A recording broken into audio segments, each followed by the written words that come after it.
The US will bar foreign nationals coming from China from entering the country. But what's the situation like where it all began, inside Wuhan, China? Our reporter Tiffany Meyer brings us the details.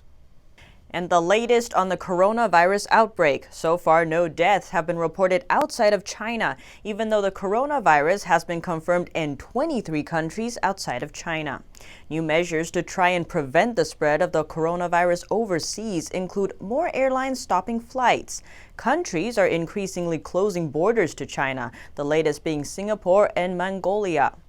And the warning level continues to rise. The Department of Defense reiterated the State Department's warning not to travel to China. So far, over 20 countries either have or are working to evacuate their citizens from Wuhan and get them home.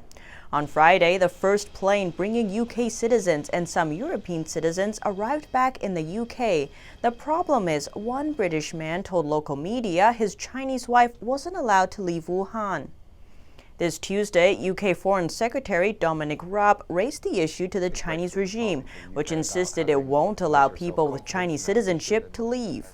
At this time, it is not clear if his wife has been allowed to board a plane.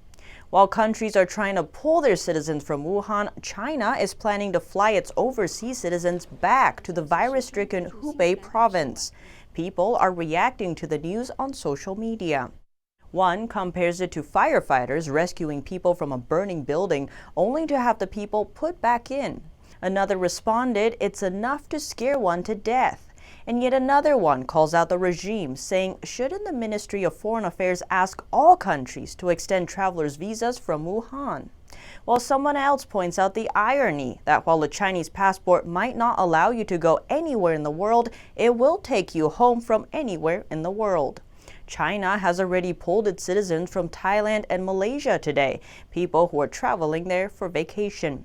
The plane should have landed back in China by now, but as yet there are no official reports.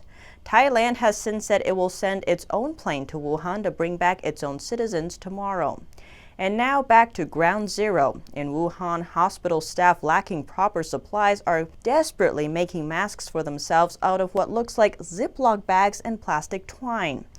Now to southern China bordering Vietnam, in Nanning, the capital of a province about 750 miles from Wuhan, people are lining up for miles to buy face masks. Each person is only allowed to buy 3.